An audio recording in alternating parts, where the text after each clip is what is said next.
La politique qui est actuellement menée par les dirigeants de l'Algérie est-elle une politique qui reflète les pages les plus nobles, les plus grandes de l'histoire de l'Algérie, du 19e siècle à nos jours? Les dirigeants là, qui sont à la tête de l'Algérie, sont-ils à la hauteur de l'Algérie que l'Afrique a aimée? Dans cette Algérie où Frantz Fanon, l'Africain venu des Antilles, venait soigner dans les hôpitaux psychiatriques de Blida les combattants de la liberté et théoriser l'émancipation de l'humanité dominée. Le Front de libération nationale d'Algérie, mouvement anticolonialiste, anti-impérialiste, qui a été en association solidaire avec tous les mouvements anticolonialistes, anti-impérialistes d'Afrique noire pour combattre le colonialisme français, l'impérialisme occidental. Ce Front de libération nationale d'Algérie, qui, aux heures les plus chaudes de la bataille du grand peuple algérien contre le colonialisme français, trouvait base arrière au Mali, avec l'approbation des dirigeants maliens.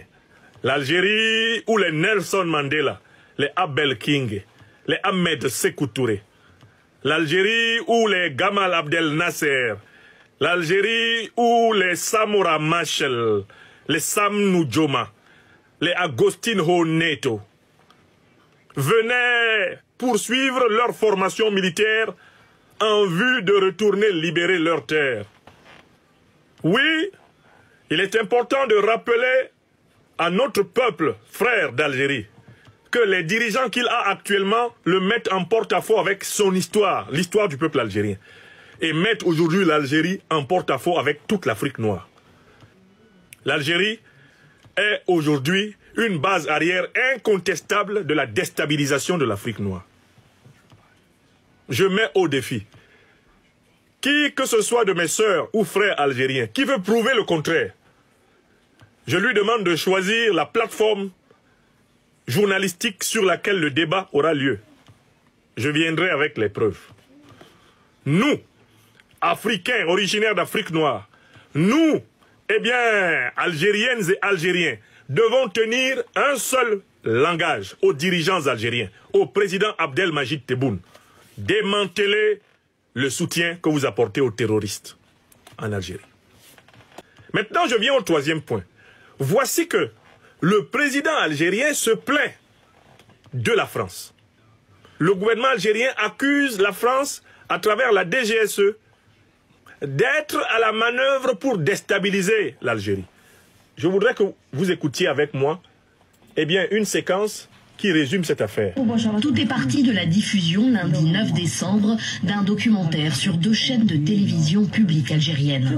Écoutez. Un ancien djihadiste algérien repenti, Mohamed Amin Aïssaoui, raconte qu'il a été approché par le représentant d'une association française travaillant selon lui pour la DGSE, les services de renseignement extérieur français. Ce contact français aurait incité Aïssaoui à recruter de jeunes islamistes pour déstabiliser le pouvoir algérien. Ils m'ont demandé d'aller dans les quartiers populaires d'Alger comme Bab el Oued, El Makaria, Oussendey et El Arash pour trouver les extrémistes. On m'a dit de recontacter les anciens extrémistes et de gagner leur confiance, de leur expliquer que je veux constituer un nouveau groupe terroriste et que je serai leur chef. Alors, ça c'était un élément de TV5, TV5 Monde, que vous avez entendu.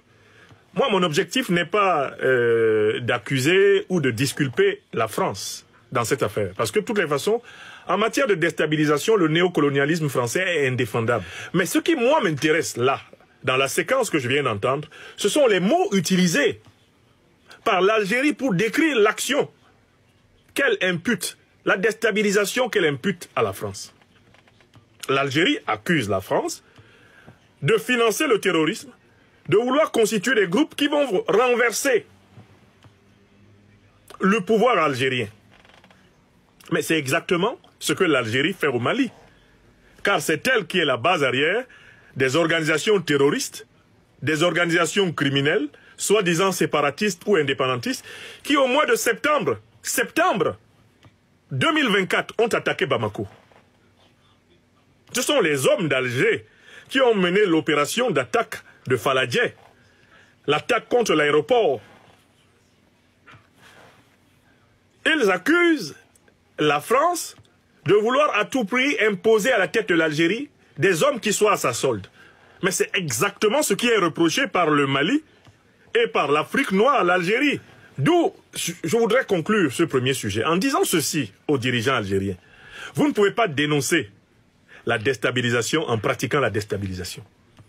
Vous ne pouvez pas dénoncer le terrorisme en pratiquant le terrorisme.